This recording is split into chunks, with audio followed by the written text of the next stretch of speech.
Continuando con la parte final de la batalla de este tema, vamos a abordar la parte 3 y última, los isotipos de las inmunoglobulinas.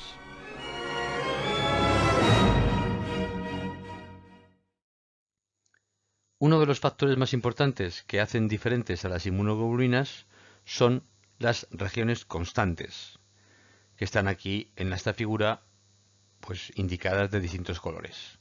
Existen 5 regiones constantes diferentes que van a dar lugar a los 5 isotipos diferentes de las inmunoglobulinas.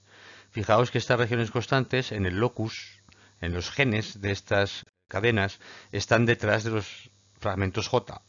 Entonces hay varios, en el caso del ratón, hay varios tipos de cadenas constantes.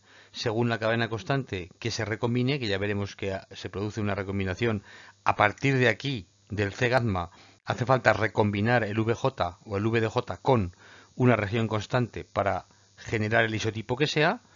El mu y el delta no hace falta recombinarlo, ya lo adelanto, va a ser un procesamiento del ARN mensajero, pero según esta recombinación, pues voy a tener distintos isotipos. Los isotipos van a tener distintas funciones. Eso quiere decir que un mismo anticuerpo que genera una región variable para unirse a un antígeno, el mismo anticuerpo que se unirá a ese antígeno puede tener distintas regiones constantes que van a dar distintas funciones.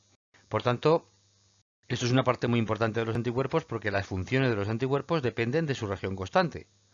Lo que van a hacer frente al antígeno que han detectado depende de su región constante. Una de las cosas que pueden hacer puede ser facilitar la fagocitosis de los patógenos. Se pueden unir a unos receptores en los fagocitos y estos pueden ser estimulados a fagocitarlos.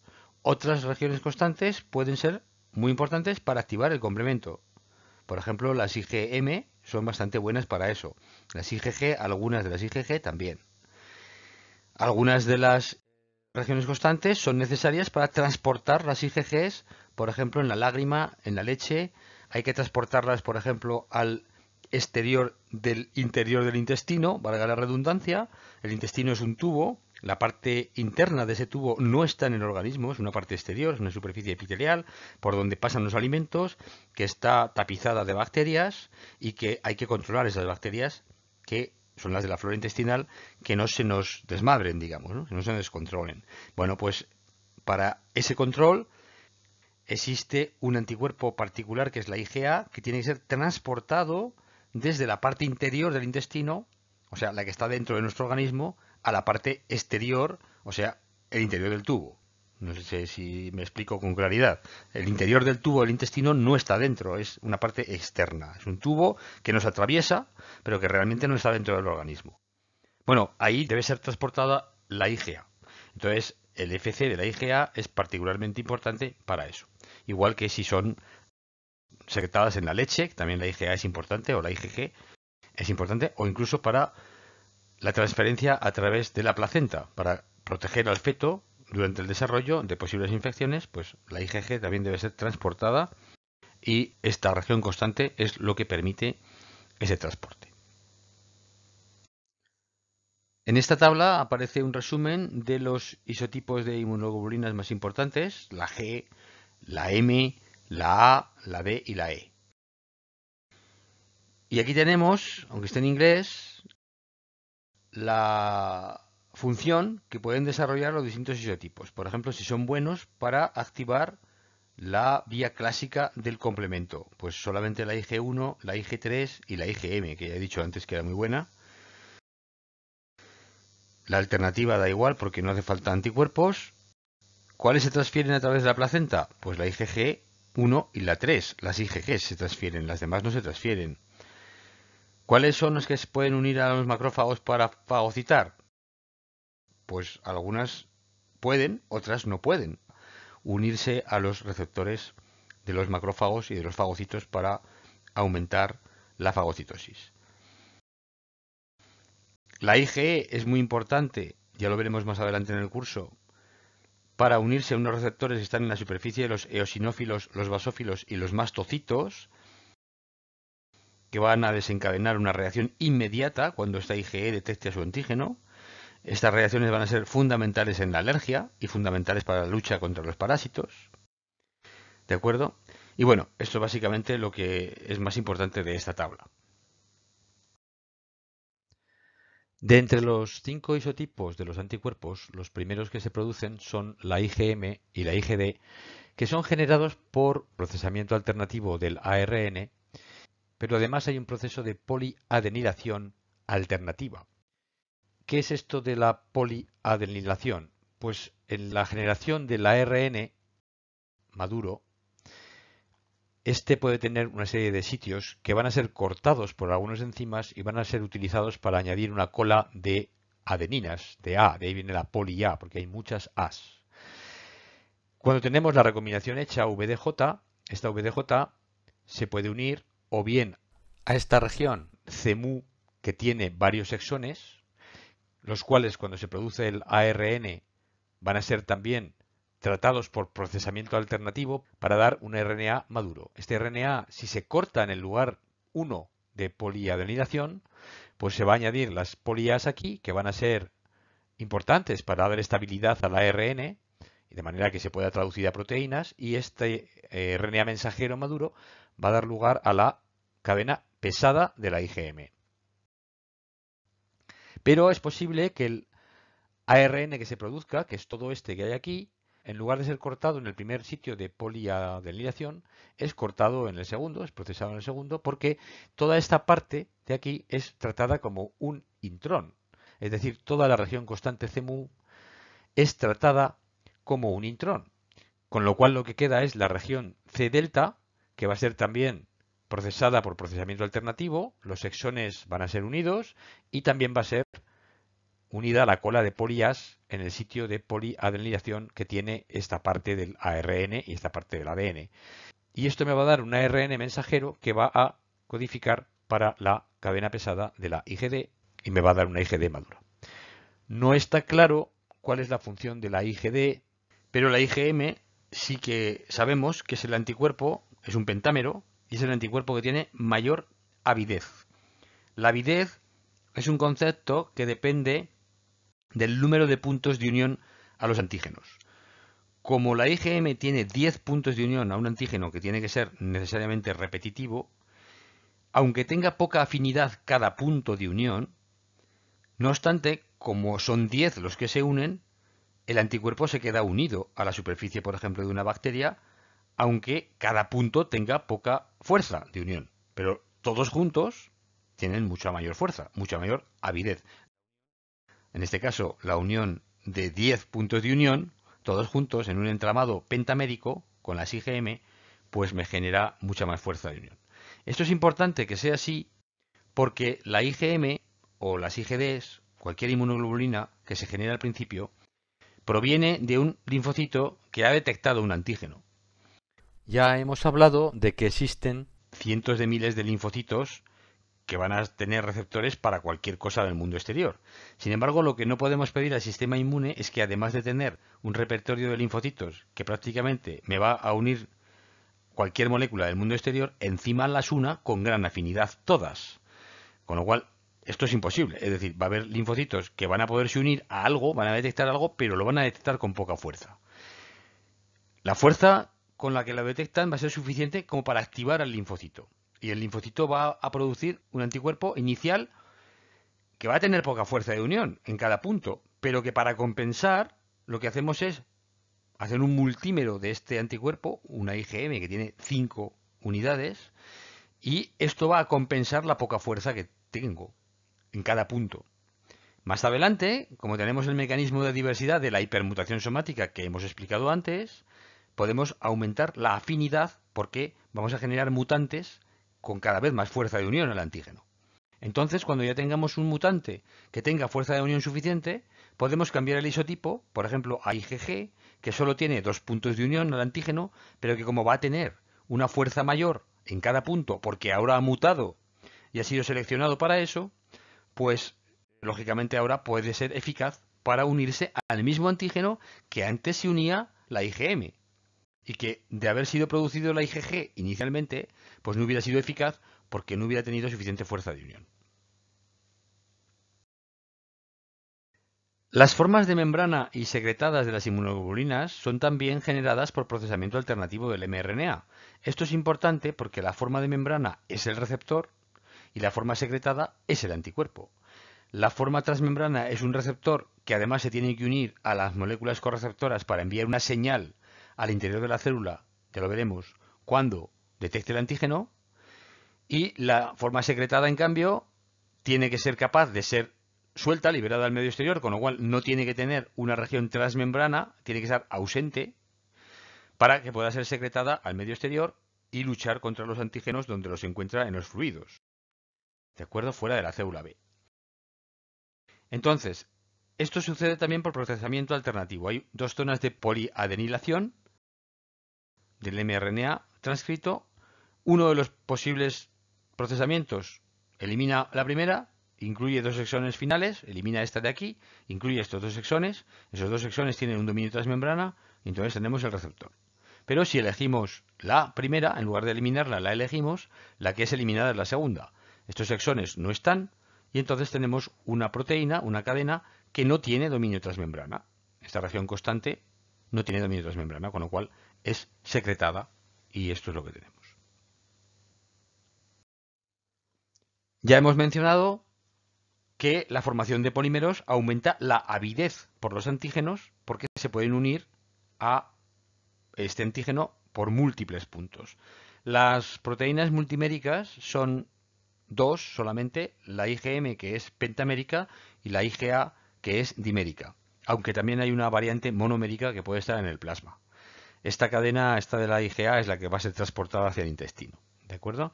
Entonces, esta cadena J, que es fundamental para ir formando el pentámero en un caso o el dímero en el otro caso, es muy importante para formar unos puentes de disulfuro que mantienen el dímero unido, o los pentámeros unidos entre sí.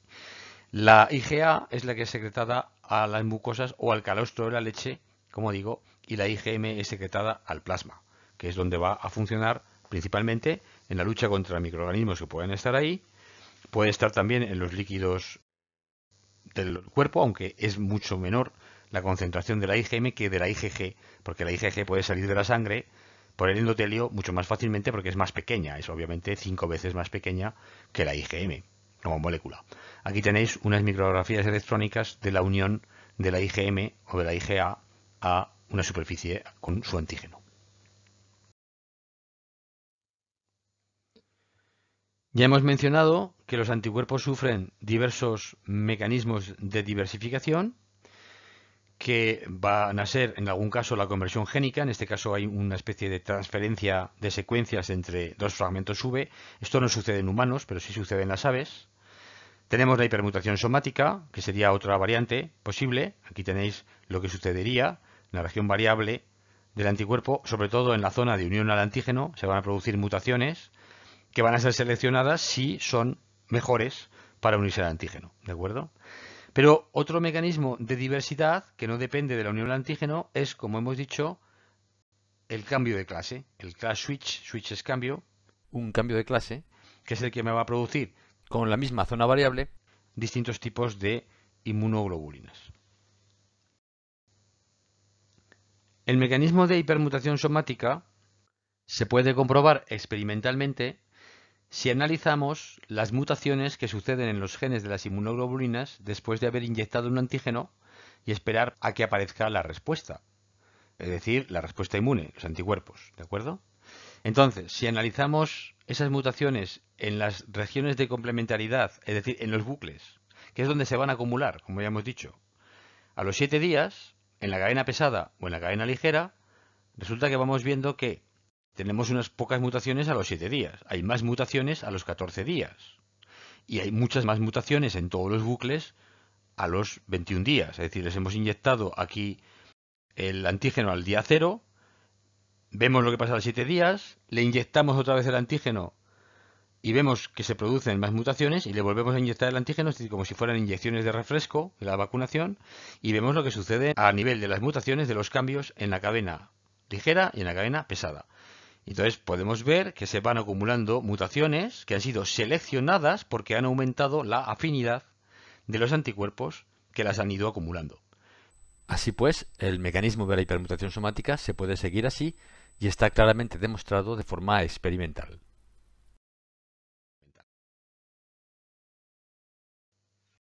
Ya hemos hablado antes de que el cambio de clase de la IgM y de la IgD era solo mediante el procesamiento alternativo. Pero no sucede lo mismo cuando hay que pasar de las regiones constantes mu y delta a las regiones constantes gamma, epsilon o alfa.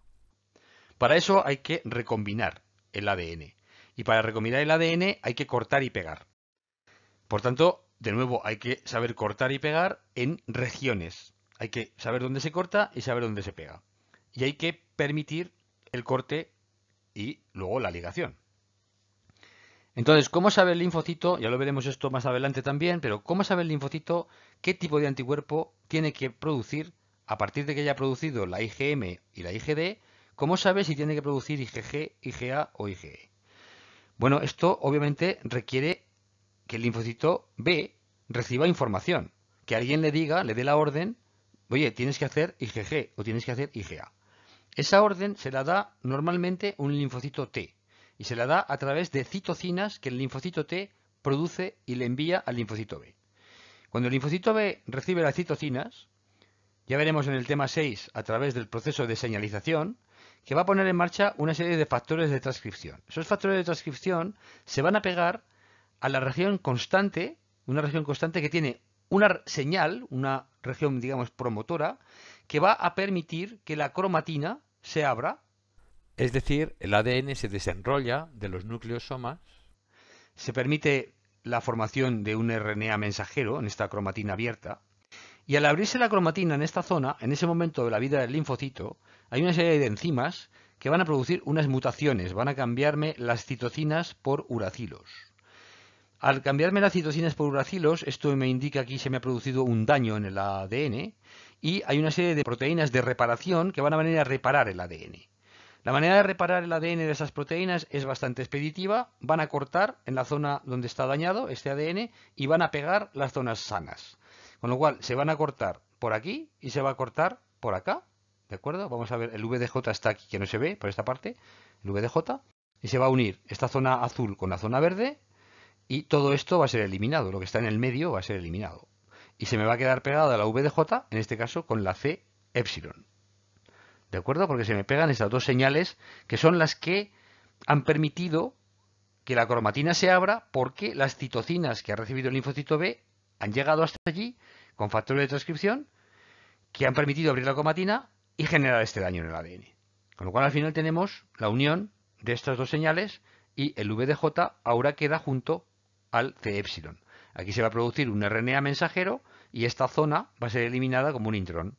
Y al final tendremos el VDJ unido en este caso a la región constante epsilon y lo que tendremos sería en este caso una IgE.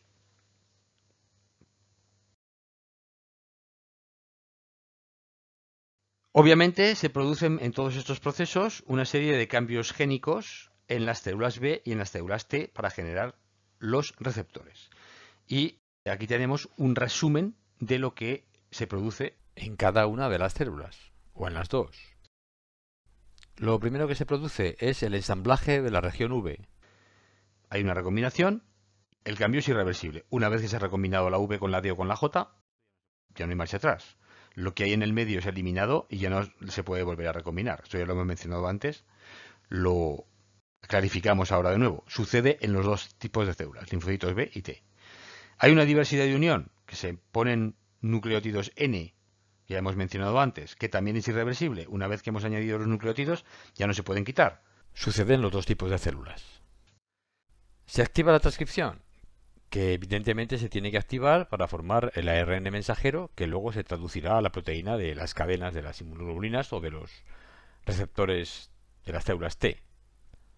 Entonces el promotor se activa y evidentemente esto es un paso que también es irreversible, pero que está regulado y que sucede en las dos células B y T. Se produce recombinación de cambio a nivel de las células B, en este caso, es decir, cambio de clase, recombinación somática del ADN, cambio de clase. Es irreversible, una vez que se ha producido ya no se puede volver atrás, sucede en las células B, pero no hay cambio de clase en las células T. Hipermutación somática es una mutación puntual, es también irreversible. Una vez que se ha producido, no se puede volver atrás. Sí que se produce en las células B, pero no en las T. Expresión de IgM e IgD, obviamente esto es un proceso reversible porque es por procesamiento alternativo del ARN, solo sucede en las células B, obviamente no en las T, que no producen inmunoglobulina. Y la forma de membrana versus la secretada es también un corte y empalme del ARN, un procesamiento alternativo, es también reversible y regulado, solo sucede en las células B, en las células T no, el receptor va a estar siempre en la membrana y no hay procesamiento alternativo diferencial, digamos, que me lleve una parte a la membrana y me deje otra parte secretada. Para terminar de hablar de ese tema, hay que dejar claras las diferencias entre las moléculas de inmunoglobulinas, que hay 3 diferencias importantes. Las diferencias de isotipo son las diferencias de clase. Las IgG o las IgA, por ejemplo, o las IgD, las IgM. Diferencias de clase, isotípicas. Diferencias alotípicas. El alotipo vendría a ser como el distinto tipo de genes que tenemos entre distintas personas. Cada uno de nosotros hemos heredado un gen o unos genes de las inmunoglobulinas y vamos a producir unas inmunoglobulinas G que son las nuestras. Normalmente esas inmunoglobulinas G son funcionales, pero no van a ser iguales que las de otra persona, que va a haber heredado sus genes que tendrán pues posiblemente algún cambio de aminoácidos aquí o allá en la zona constante de la inmunoglobulina. Pero siguen siendo de la misma clase.